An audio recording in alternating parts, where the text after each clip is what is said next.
Hello everyone and welcome back to my channel, where today I have a review for the Oscar hopeful as Steven Spielberg returns to his childhood in the semi-autobiographical The Fabelmans. This film follows a young filmmaker, Sammy Fabelman, obviously a surrogate for Steven Spielberg himself, and follows as he discovers himself as an artist, and within his family unit, his parents are played by Michelle Williams and Paul Dano. This film had me pondering throughout, where is the value of a story? Is it in the story itself or the storyteller?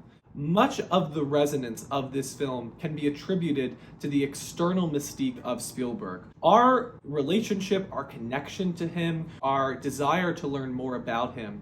This is as close to a fictitious autobiography as I think you can get. I was surprised to even hear I was able to attend a Writers Guild screening for the film, and there were certain scenes when I was watching the movie I was like, that didn't happen. There's no way that happened. And then Spielberg came out and said, no, this is exactly what went down. And it's almost a little surprising how, like, one-to-one, how much this film parallels his real life. But I also think that speaks to one of the disadvantages of The Fabelmans, which is that you can so clearly see how Spielberg wants to honor all of these real-life counterparts to the characters in this film. He wants to honor their legacy, what they meant to him, but I think in his choice to honor these characters and the amount of people he wants to honor, he doesn't really utilize them as the narrative forces that they need to be. The film doesn't really have a consistent narrative through line. It's more or less a hodgepodge of a collection of scenes centered around a vague focal point that speak to a moment, a time.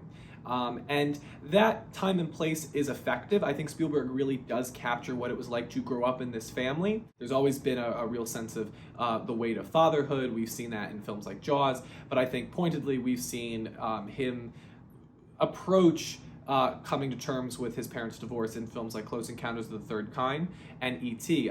Two films I think really work well together as giving you the full perspective of divorce, with Close Encounters representing the adult perspective and E.T. representing the children's perspective. And I think in those two movies, they are able to give more poignant and profound scene work and just messages about what it's like to be in that sort of environment. Here, everything feels expected. And granted, I know that it's hard for Steven Spielberg to exceed expectations. He's just such a dynamite filmmaker. He's been at the top of his game since the 70s. So I can imagine going into the 2020s, to maintain that is difficult for him. But I still can't ignore the fact that when I watched this film and got to the end of it, the credits started to roll, I really didn't feel that changed by the end of it. But as I said, I think that I really did feel one with the time and place. I think Spielberg really captures the distinct era that he is going after, both culturally and broadly, but also specifically within this family life. I think Spielberg captures the shifting tides of maturation, where you're vying for clarity in a world that seems to ignore you the older you get. And at this point, I want to bring in the actors to this conversation, because they do a lot of the heavy lifting to grasp all of these unfiltered endings to coalesce. And really, the ensemble does exquisite work here. Gabriel LaBelle, who is our surrogate Spielberg, he really impressed me in how much Spielberg trusted LaBelle to just hold the movie together.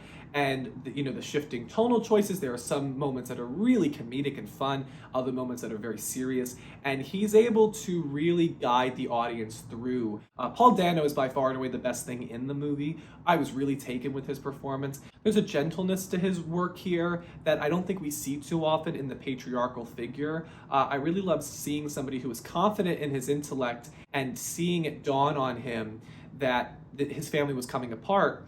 It was beautiful, it was heartbreaking. I just think that we don't see male characters like this, and I think Dano, he took a character that could have been very ignored and very forgotten, and he makes you remember him. This is a character also that exists in the background for a lot of the film, which I think Spielberg comments on how fatherhood is kind of non-existent during our own childhoods. We kind of don't know the presence that our fathers do and have until we're much older. And again, Dano just plays all these notes just beautifully. I really loved his performance. And I think without him, I think this movie would feel even more stale than it does in some areas, because he gives the film a dignity that it so desperately needed for it to work.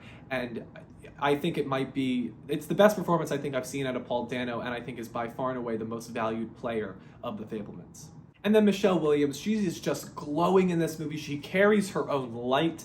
I loved how effervescent she was. Her spontaneity coupled with a fear and a vulnerability of the unknown. I just found her really just quietly electric here.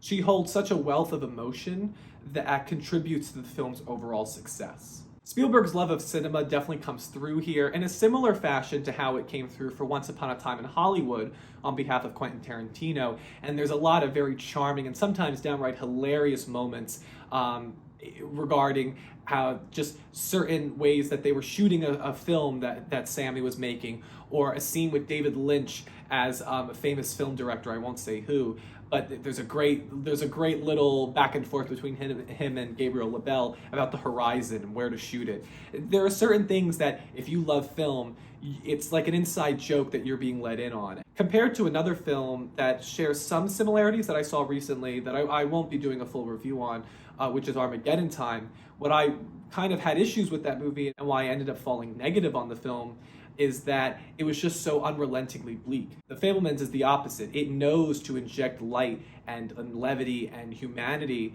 and that makes the darkness of the film hit even more because it's unexpected. It doesn't feel like it hits more. The stakes are present. Also, in this love of cinema and having Sammy discover himself as a filmmaker, I think it briefly touches on the otherness of the artist and how lonely it can be, pairing that with how lonely he felt as a child of divorce, an emerging child of divorce.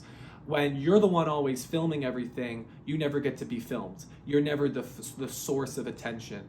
And it can be a very harrowing experience for a filmmaker, and why somebody would become a filmmaker if that's how they want to be perceived, that's how they want to see life through. How we see life through the camera is also briefly touched upon. I think it would have done the movie wonders if it really hit on these elements more, but what's here I think is noticeable and worthy. I think on first watch, the movie just got too close to me.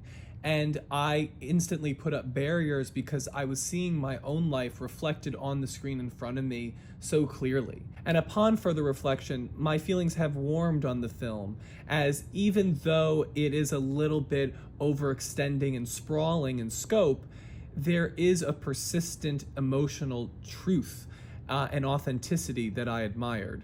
Spielberg is not challenging his art form in any way. He is delivering the solid, stalwart film that you expected of him. But I think there is enough that is worthy here. Again, just it's a calming film. It's an inviting film of warmth. Movies in the end are idyllic. They are not life, but life's reflection of its deeper unseen feelings. And Spielberg knows this, and he expresses so. The Fabelmans understands where these feelings are born.